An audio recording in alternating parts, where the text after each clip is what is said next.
மாறி மாறி உழைச்சாலும் மதிப்பு கிடைக்காத ராசியா இவங்க இருக்காங்க.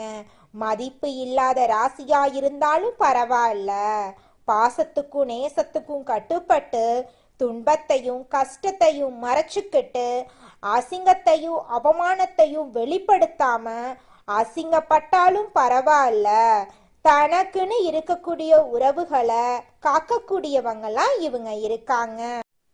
இவ்வளவு அருமையான நற்குணங்களை கொண்ட மகரம் ராசிக்கார அன்பர்களே, எல்லாரும் நலமா இருக்கீங்களா?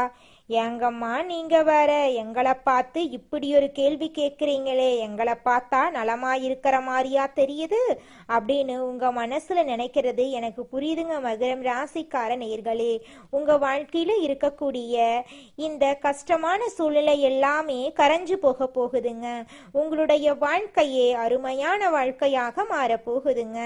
திருமணம் ஆகாதவர்களுக்கு திருமண தடை நீங்கி உங்களுக்கேற்ற சரியான வாழ்க்கை துணையோடு திருமணம் நடக்க போகுதுங்க. குழந்தை பாக்கியம் இல்லாதவர்களுக்கு குழந்தை பாக்கியம் கிடைக்க போகுதுங்க.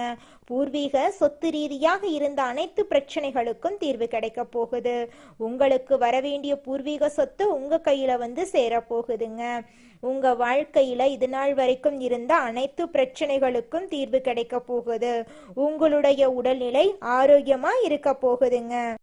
கிரகநிலை மாற்றத்தினால நம்மளோட மகரம் ராசிக்காரர்களுக்கு என்னென்ன லாபங்கள் நடக்க போகுது, அதை எப்படி லாபமா மாத்துறது அப்படிங்கறத பத்தி விரிவா பார்த்து தெரிஞ்சுக்க போறோம். மகரம் ராசிக்காரங்க மற்றவங்களுக்காக தியாகம் செய்யறவங்களாகவும் எவ்வளவு பெரிய தலைகணம் இருந்தாலும் அதை வெளியில காட்டி கொள்ளாதவர்களாகவும் இருப்பாங்க. இவங்க அதிர்ஷ்டசாலியா இருக்காங்க. 4 கிரகங்களுடைய சேர்க்க மகரம் ராசிக்கு நல்ல யோகத்தை கொடுக்கறதாகவும் ஜென்மத்துல செவ்வாய் இருக்கிறதுனால உங்களை ஆட்டி படைக்க நினைச்சவங்க எல்லாம் ஆடி போயிருவாங்க. எதிரிகள் ஒளிந்து கௌரவம் உயரும். பெரியவர்களுக்கும் முன்னோர்களுக்கும் செய்ய வேண்டிய கடமைகளை சரியா செய்வீங்க. எல்லார் மனதிலும் இடம் பிடிப்பீங்க. 2வது வீட்டுல சுக்கிரன் இருக்கிறதுனால அறிவு பழிச்சிடும். புத்திசாலித்தனமா சில விஷயங்களை கையாளுவீங்க. மனக்கட்டுப்பாடு இருக்கும். இச்சைகள் உங்களை விட்டு போகும். மகரம் ராசிக்கு உடல் நலத்துல மட்டும் ஒரு பயம் இருக்கும். அதனால நடைபயிற்சி செய்யுங்க. சிவாலயம் அல்லது சித்தர் பீடத்துக்கு அடிக்கடி போயிட்டு வாங்க. மனச கட்டுப்பாடோட வச்சுக்கோங்க. இந்த காலகட்டத்துல நீங்க செய்ய வேண்டிய வழிபாடு பரிகாரம் என்னன்னு பாத்தீங்கன்னா, பச்சை கற்பூரம் வீட்டுல தீபாதனை செய்யும் போது ஏத்துங்க. சனிக்கிழமைகள்ல துளசி மாலை வாங்கி பெருமாளுக்கு சாத்துங்க. மகரம் ராசிக்காரங்க பெருமாள் வழிபாடு செய்யுங்க. கையிலிருந்து ஒரு துளசி பெருமாள் கோயிலுக்கு போயிடணுங்க. அப்பத்தாங்க உங்க வாழ்க்கையில நல்லது நடக்கும். கெட்டது அப்படிங்கிற பேச்சுக்கெல்லாம் துளி கூட இடமே கிடையாதுங்க. சூரக்காய் என்று சொல்லக்கூடிய தேங்காய சுக்குநூறா உடைச்சு திருஷ்டிய போக்கிக்கலாங்க. நிறைய சம்பாதித்தா டெய்லி தேங்காய் உடைக்கலாம். கொஞ்சம் சம்பாதிச்சா வாரம் ஒரு தேங்காய் சனிக்கிழமையில உடைக்கலாம். பணத்துக்கு தட்டுப்பாடு இருந்தா மாதம் ஒரு தேங்காய் ஜென்ம நட்சத்திரத்துல உடைக்கலாம். நெற்றியில சந்தனம், உடல்ல சந்தனம் பூசுங்க. இது பிரகாசமான எதிர்காலத்தை உருவாக்கும். இது நாள் வரைக்கும் உங்களை வேண்டான்னு உதறி தள்ளிட்டு போன சொந்த பந்தங்கள் எல்லோருமே இனி வரக்கூடிய காலங்கள்ல உங்களை தேடி வரப்போறாங்க. திருமணம் ஆகாதவர்களுக்கு திருமண தடை நீங்கி உங்களுக்கேற்ற சரியான வாழ்க்கை துணையோடு திருமணம் நடக்க போகுது. குழந்தை பாக்கியம் இல்லாதவர்களுக்கு குழந்தை பாக்கியம் கிடைக்க போகுது. பூர்வீக சொத்து ரீதியாக இருந்த அனைத்து பிரச்சனைகளுக்கும் தீர்வு கிடைக்க போகுது. உங்களுக்கு வரவேண்டிய பூர்வீக சொத்து உங்க கையில வந்து சேரப்போகுதுங்க. உங்க வாழ்க்கையில கவலை கண்ணீர் அப்படிங்கிற பேச்சுக்கெல்லாம் துளி கூட இடம் கிடையாதுங்க. படிச்சு முடிச்சுட்டு வேலை தேடிட்டு இருக்க இளைஞர்களுக்கு படிப்புக்கும் தகுதிக்கும் ஏற்றார் போல நல்ல வேலை கிடைக்க போகுது. நீங்க தனியார் துறையில வேலை செஞ்சீங்கனாலும் சரிங்க, அரசு துறையில வேலை செஞ்சீங்கனாலும் சரி, உங்களுடைய தகுதிக்கும் திறமைக்கும் ஏற்றார் போல பதவி உயர்வு, சம்பள உயர்வெல்லாம் உங்களுக்கு இந்த காலகட்டத்துல கிடைக்க போகுதுங்க. உங்கள் வாழ்க்கையில இந்த மாதம் அருமையா இருக்க போகுதுங்க.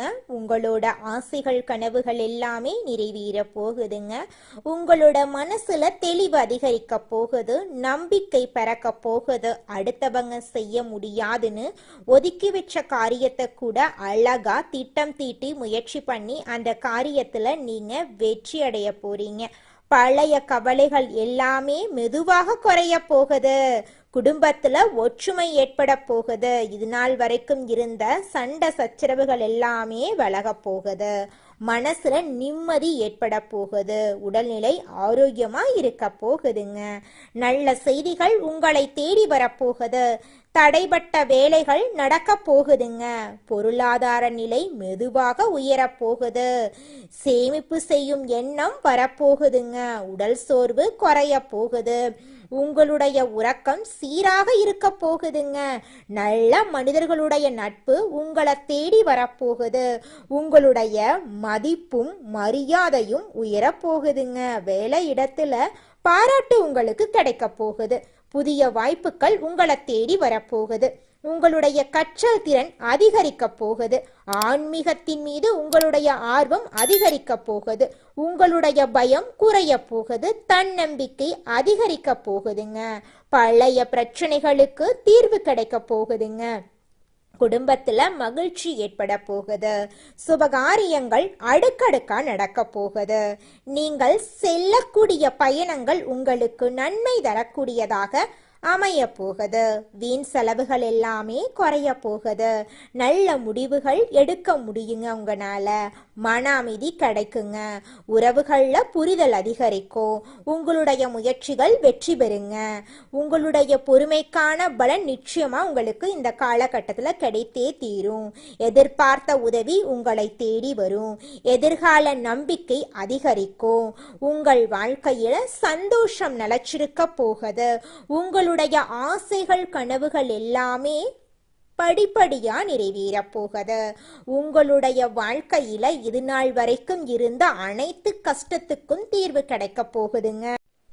நம்ம ராசி மண்டலத்துல 10வதா இருக்கக்கூடிய ராசி தாங்க மகரம் ராசி. மகரம் ராசியின் அதிபதி சனி பகவானுங்க.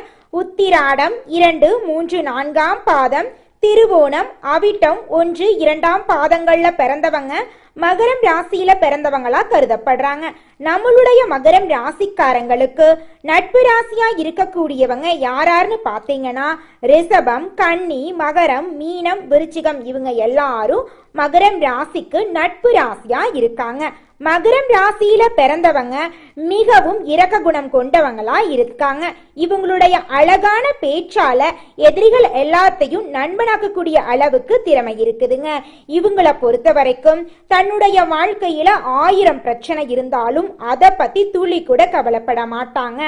ஆனா நெருங்கிய உறவுக்கு ஒரு கஷ்டம் வருதுன்னு வச்சுக்கங்க, ஓடி போய் உதவி செய்யக்கூடியவங்களா இவங்க இருப்பாங்க. தன்னுடைய குடும்பத்துக்காக ஒட்டுமொத்த வாழ்க்கையுமே அர்ப்பணம் செய்யக்கூடியவங்களா இருக்காங்க நம்மளுடைய மகரம் ராசிக்காரங்க. முதலாவதா குடும்பத்தை எடுத்துக்கலாங்க. இந்த மாதம் குடும்ப வாழ்க்கை எப்படி இருக்குன்னு பார்க்கலாங்க. கணவன் மனைவிக்கு இடையே இருந்த ஈகோ பிரச்சனை காணாம போக போகுது. கணவன் மனைவி இருவருமே ஒற்றுமையான வாழ்க்கைய வாழ போறீங்க. திருமணம் ஆகல, 30 வயசு ஆயிருச்சு, தலைமுடி நரைச்சு போயிருச்சு, எங்களுக்கு திருமணம் நடக்குமானே தெரியல, எங்க வாழ்க்கை இப்படியே போயிருமா, எங்க வாழ்க்கையில நல்லது நடக்கவே நடக்காதா அப்படின்னு நீங்க ரொம்பவும் குழம்பிட்டு இருப்பீங்க. உங்க குழப்பத்தை விட்டுருங்க. நிச்சயமா இந்த மாதம் திருமண தடை நீங்கி உங்க வாழ்க்கையில திருமணம் நடக்க போகுதுங்க. 5-6 வருஷம் ஆயிருச்சுங்க, குழந்தை பேரே இல்லைங்க, போகாத கோயில் இல்ல, பண்ணாத பரிகாரம் இல்ல, எங்களுக்கு குழந்தை பாக்கியம் கிடைக்குமா கிடைக்காதா, இல்ல எங்க வாழ்க்கை இப்படியே போயிருமா அப்படின்னு கவலைப்பட்டு இருப்பீங்க. கவலைப்படாதீங்க. நிச்சயமா இந்த மாதம் உங்களுக்கு குழந்தை பாக்கியம் கிடைக்க போகுது. கோர்ட் கேஸ் விஷயத்துல உங்களுக்கு சாதகமான தீர்ப்புகள் வரப்போகுதுங்க. உங்க குடும்பத்துல மதிக்காம இருந்த உங்க குழந்தைங்க உங்களோட சொல்படி கேட்க போறாங்க. உன்ன மாதிரி ஒரு மகனை பெத்ததுக்கு நாங்க என்ன பாவம் பண்ணமோ தெரியலையேன்னு சொன்ன உங்க அப்பா அம்மா எல்லாம் உன்ன மாதிரி ஒரு மகனை பெத்ததுக்கு நாங்க புண்ணியம் பண்ணிருக்கணும்னு சொல்லுவாங்க. அந்த அளவுக்கு உங்க வாழ்க்கையில மாற்றம் வரப்போகுதுங்க. உங்க வாழ்க்கையில உங்களை வேண்டான்னு உதறி தள்ளிட்டு போட உறவுகள் எல்லாம் நீங்க தான் வேணும் அப்படின்னு உங்களை தேடி வர போறாங்க. பூர்வீக சொத்து ரீதியாக இருந்த அனைத்து பிரச்சனைகளும் காணாம போக போகுது. உங்களுக்கு வர வேண்டிய பூர்வீக சொத்து உங்க கையில வந்து சேர போகுதுங்க. உங்க வாழ்க்கையே அமோகமா இருக்க போகுதுங்க. உங்களுக்குன்னு வர வேண்டிய சொத்தா இருந்தாலும் சரிங்க, உறவா இருந்தாலும் சரி, உங்களுக்குன்னு கடவுளால எழுதப்பட்டதை யாருனாலையும் மாத்த முடியாதுங்க.